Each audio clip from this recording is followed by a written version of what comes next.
Hi guys, welcome to How to Solutions YouTube channel. In today's video, I'm going to show you how you can create account on TikTok now. Before getting into this video, must subscribe to our YouTube channel and click on the bell icon.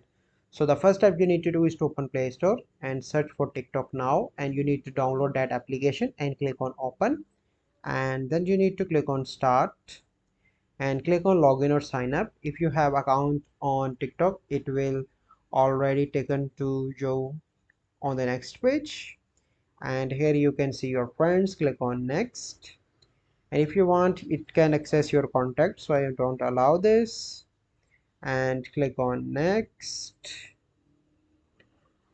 and see what's your friends. So hey money mind, tap the notification to post your first TikTok now.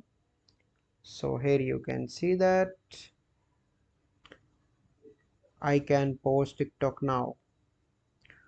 So this is a process by which you can create account on TikTok now. I hope you find this video helpful. If you find this video helpful, must like this video, subscribe to our YouTube channel for future videos. We'll see you in the next video. Thank you. Have a good day.